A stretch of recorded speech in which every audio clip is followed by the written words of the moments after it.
Cam, thanks so much for jumping on the security space. This is actually episode 7 now, and today we'll be discussing all things business continuity and cyber resilience that goes along with that. So before we get into it, do you want to just give us a quick introduction to yourself?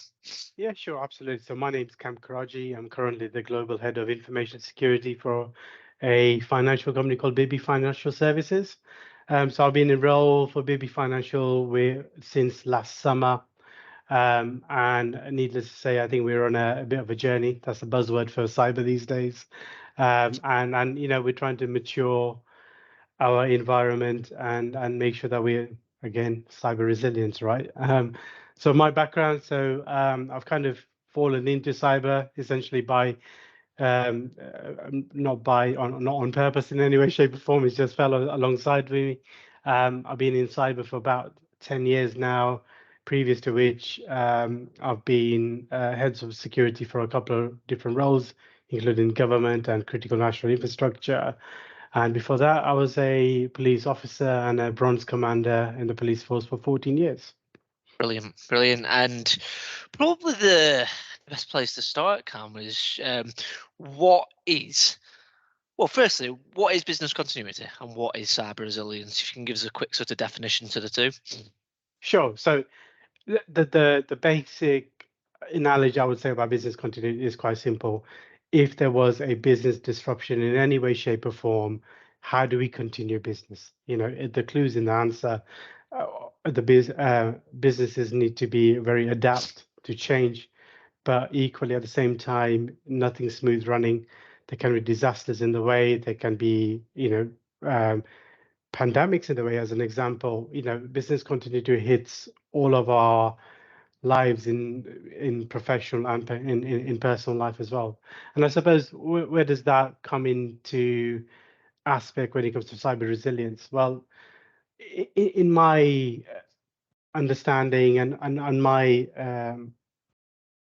gathering of it is quite simple, really. Cyber resilience refers to an organization's ability to prepare for, respond to, and recover from cyber incidents.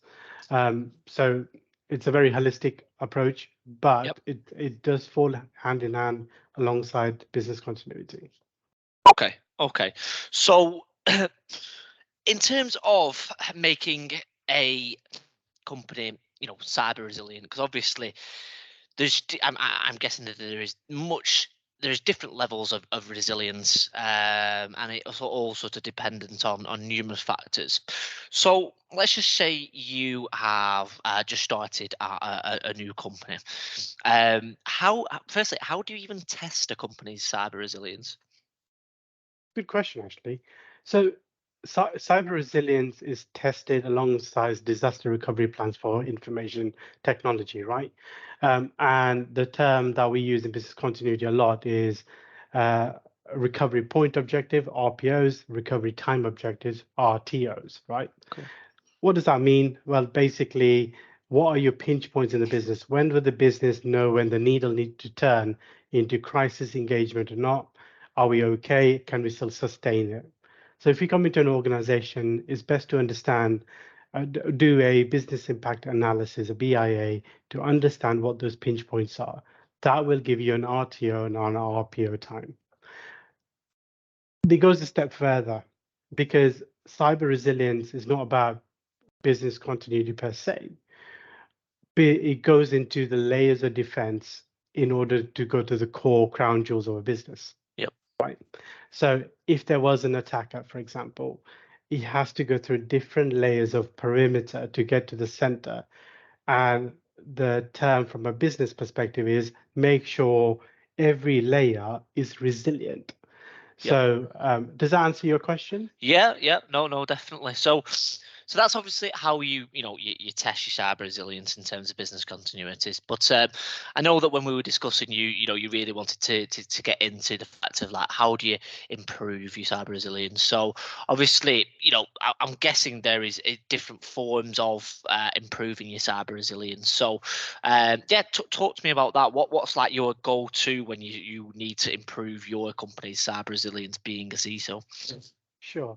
So there was a military term defined many years ago, and it's called defense in depth. And Okay. what does that mean is exactly what I touched upon earlier about those layers of getting to the core crown jewels, which is your core data as a business, right? So you need to almost think like an attacker. And imagine your home security as a prime example. You could have gates to stop a burglar coming into your house. Well, what would the gate do? Well, the burglar may still come into your house, but it'll slow him down or her down, right? So those kind of layers of defense exist in the defense in depth mode. So first things first is the perimeter security, right? Yep. So when we look at cyber, what does perimeter security look like? Well, that's firewalls, that's IPS systems, that's stopping network traffic coming in. Okay, Yep. we stronghold that, put extra measures in place, put web URL filtering, making sure that correct channels and the correct traffic is coming to the business. Well, that's point one. We've kind of minimized a small element of that risk already. The perimeter is as secure as it can be. We then go to the next level down, right? And that's your endpoint detections. So that is your devices, your end devices, your are the devices our members of staff use, our laptops, our mobile phones, our iPads, and so forth. We make sure that that security control that we presented from a perimeter point is now fallen in slightly inner to protecting that individual and to protecting those end devices. That's called endpoint security. So we deploy agents to make sure that the device is compliant, is antivirus, it's got controls in place that protects the individual, similar to an individual being ourselves. Yep. If we're walking down the street and we have a sack full of cash, you're a target straight away, right? So um, you want to hide that in a wallet somewhere so not many people can see it. So that's what pretty much I would say as endpoint security would look into, right? So that's the Yep. next level down. And the three levels below that are access control, Yep. making sure the right individuals have access to the information that they need. Okay, there's role-based access control to make sure the degree of availability of that information is only available to the people that need to have that information, right? And it goes the step further down into data encryption and the monitoring and analysis of threats coming in. So what does that do? We've kind of painted a bit of a picture on slowing that threat down when it comes to the center, right? So if you were to look at from a threat vector point of view, well, if that ransomware, as an example, was trying to get to my core data, well, I've done everything I potentially can as a business to slow that approach down and Yep. potentially give them hurdles that they've not come across before.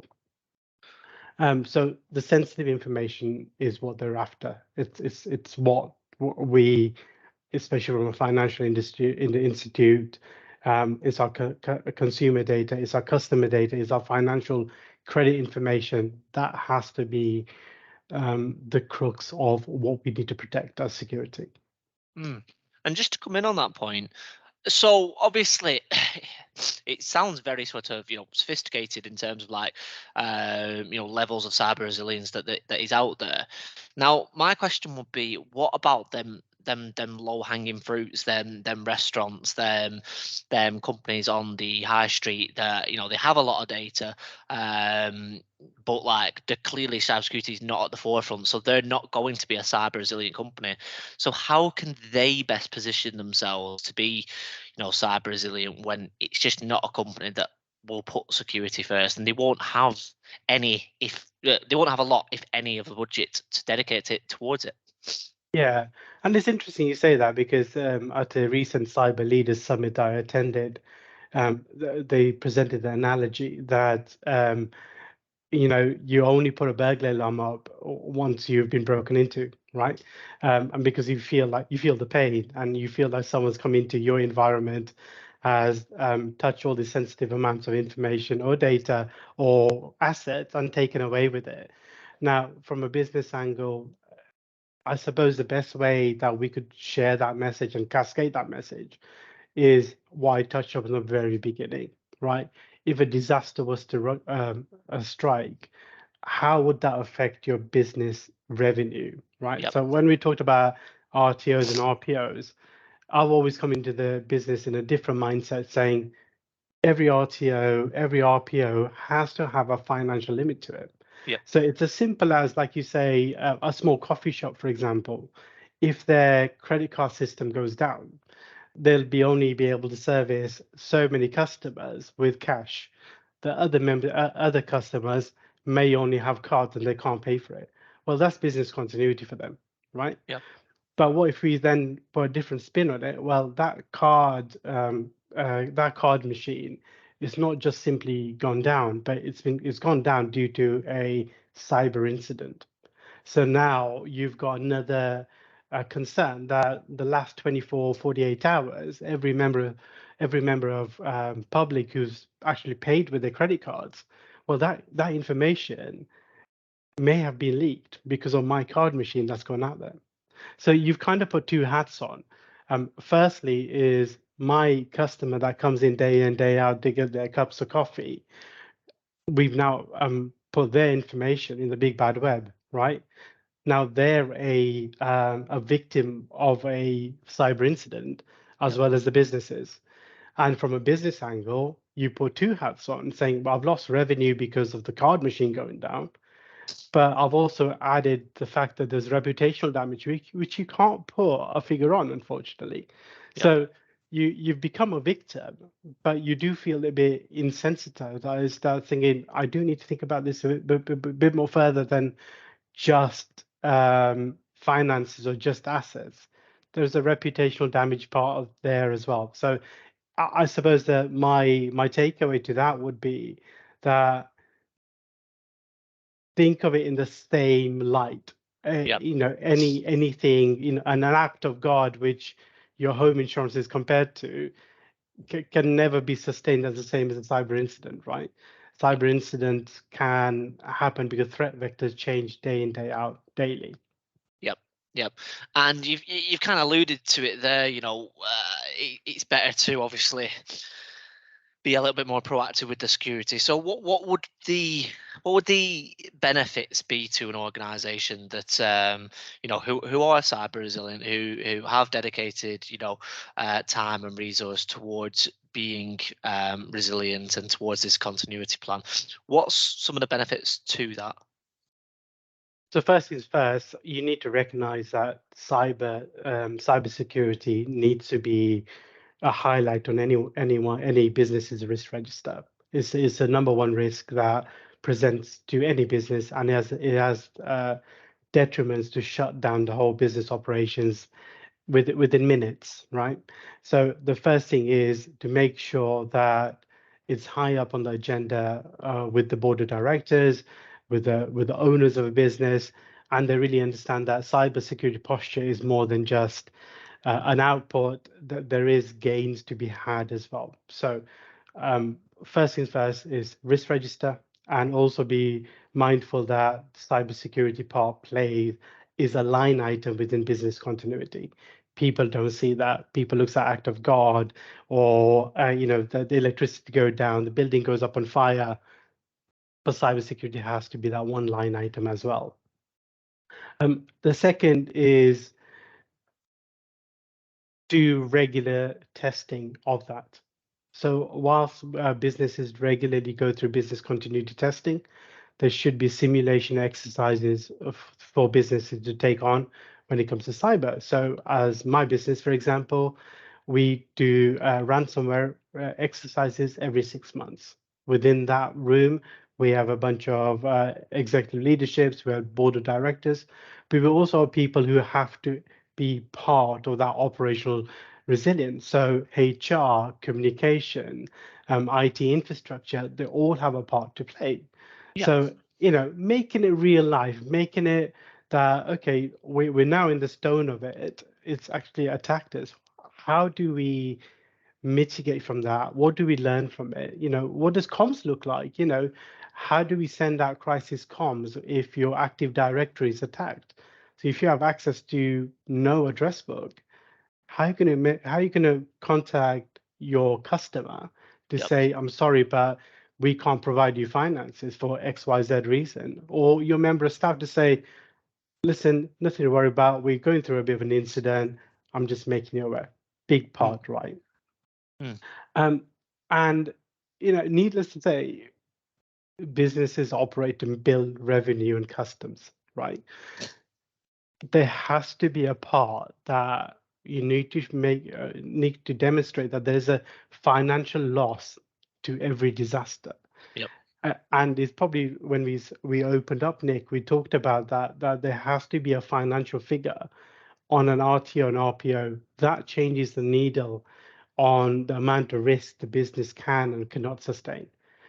So for example, us as a business, we a lot of SMEs rely on us. They need to come to us for urgent financial needs. Now, if my business were to be attacked by ransomware and we're offline for 10, 15, 20 minutes, that could be critical to a livelihood of a business owner. And finances come with reputational damage. Once you go through it, a reputational damage is very hard to pinpoint and how that has a detriment effect to you. But when you put all that into one side, we've got compliance and regulations. Yep. If we breach data, as an example, do we have to inform the ICO? If we breach financial data, do we need to let the FCA know or our compliance for PCI DSS to say, well, actually, guys, we've gone through something and we're making you aware. So it's, I suppose it's a very broad subject to say, how can we start? Mm. But the main thing is to really make sure that that is a line item in any disaster recovery plans going forward. Yeah. And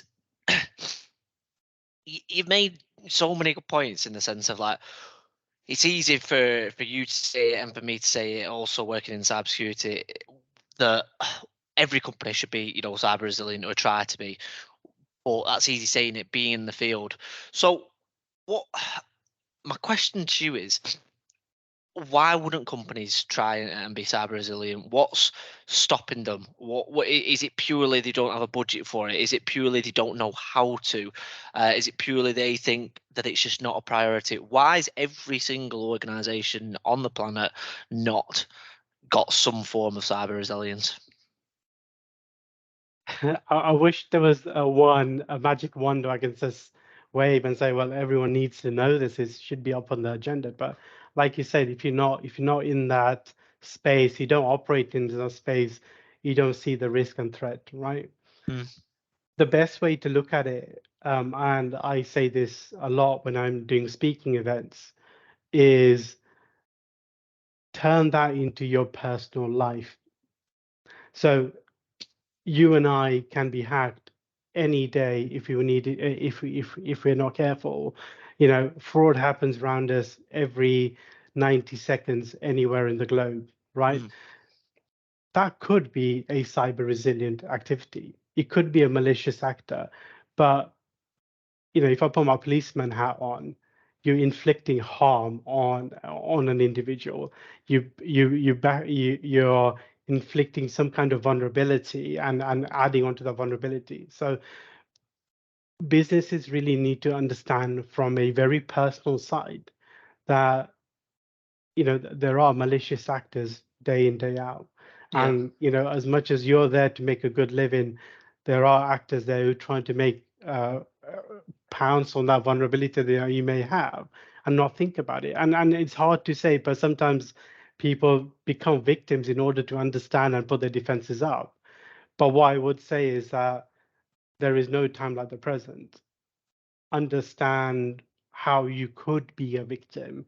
Almost, in the police, we used to tell our victims of crime that almost create a bit of a worry tree.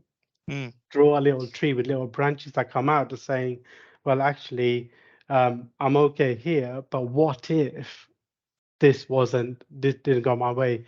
What if I didn't lock the front door, someone off the street would just walk into my door and take anything off my center console? So there's a number of things. So if you put a personal spin on it, the risk becomes more highlighted. Yep. And this is not the threaten people or scare people.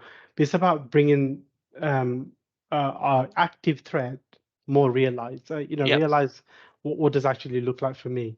Yeah. It's the awareness piece, isn't it? So, yeah, okay. And what about if you were, let's just say, again, you've come into an organization and you've worked there 5 years and you've got everything from the board. They give you millions and trillions of pounds, and they've given you everything that you need to be cyber resilient. And you've embedded it. You've got the right workforce. You've got the right vendors. You've got the right toolings. You think your posture is, absolutely bang on mature, but as we know, nobody's fully, um, you know, gonna nobody's fully safe. So how can you, let's just say you then get hit with a breach, how can you then go back to the board on the day after and justify your actions, like in a sense of like, because like what can you do if you think that you're at the pinnacle? How do you persuade the board and say like, look, we need more? Do you know what I mean? Yeah, no, I do. And it does boil down to transparency. Okay. Um, because I wouldn't say any organization is 100% protected or safe. There's always tools you can buy off the shelf. You can spend millions in active defenses and threat intelligence and so forth. But that malicious actor will, if you stop a particular route, will find another backdoor route to come and attack you from a different angle.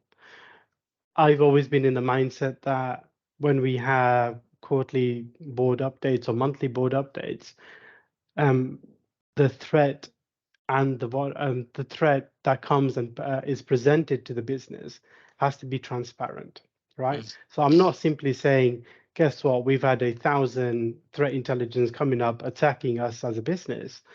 We're simply saying, out of that 1,000, what is the top 10% I'm clearly concerned about? Why is that particular behavior a lot more higher elevated than others? And Yeah. another part is that despite having so many security controls, and like you say, you could be near perfect and your cyber posture could be fantastic, you still have that risk of the insider threat. Yeah. So we're thinking very outbound, very holistically to say malicious actors, but that malicious actor could be in your very organization, someone who's not happy, with the current environment, someone who's not happy in their current job, they're going through some kind of emotional, stressful time. Um, and those individuals feel like, okay, how can I put my business into disrepute, but how can I make something that's worthwhile and sustained for me? So Yeah. you have to look at insular as well as holistic. But I think the one word answer to your question is be transparent.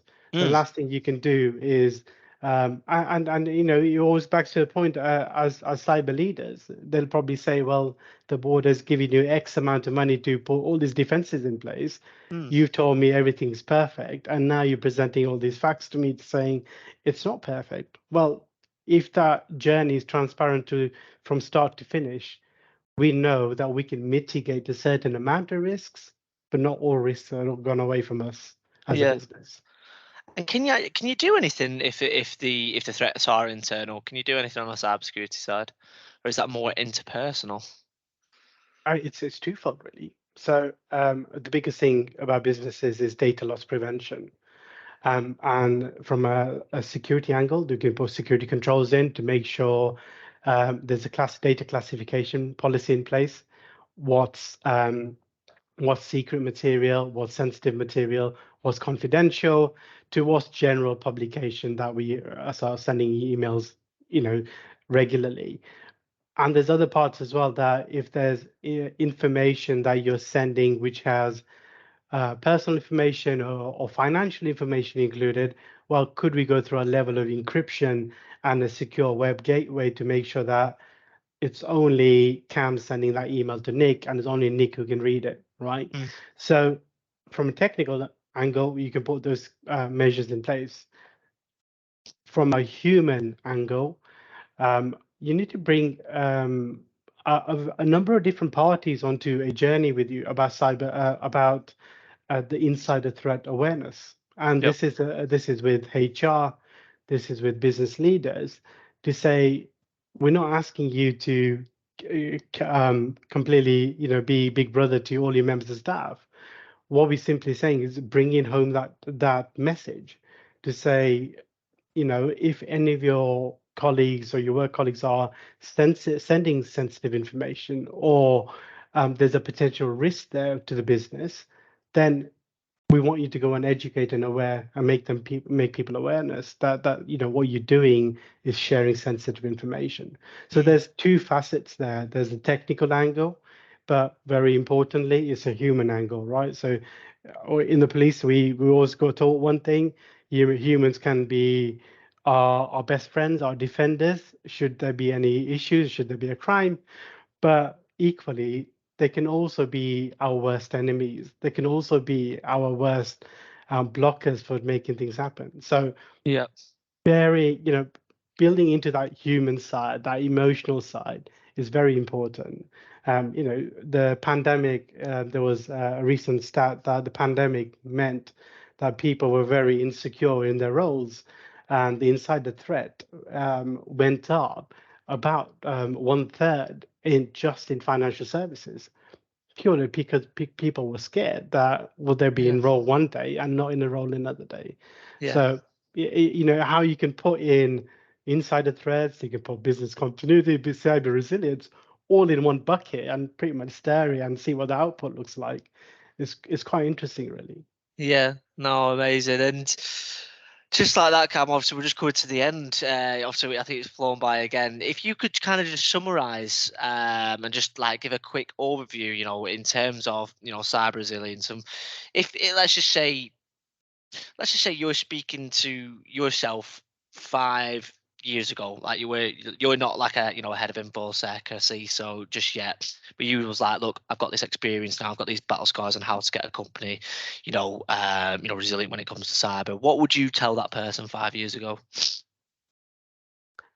I would say that to that person is win hearts and minds. It brings home to me sometimes that I talk about resilience, I talk about the insider threats, I talk about a number of different analogies, but I still remember as a policeman, if you bring the community on a journey with you and you win hearts and minds in that process, people will really understand your troubles, will understand the risk, and kind of follow you on a journey to make things better. A posture doesn't come overnight. Posture comes with transparency. It comes with understanding and making real what we currently see on pieces of paper. What is the risk and why does that affect me? Amazing, amazing, amazing. Great point to finish on there, Cam.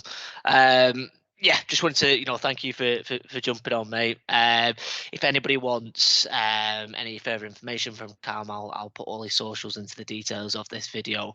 And if anybody's got any sort of questions or anything like that, feel free to ask. But yeah, just want to say thanks again, Cam. Thank you. Appreciate it, Cheers. Nick.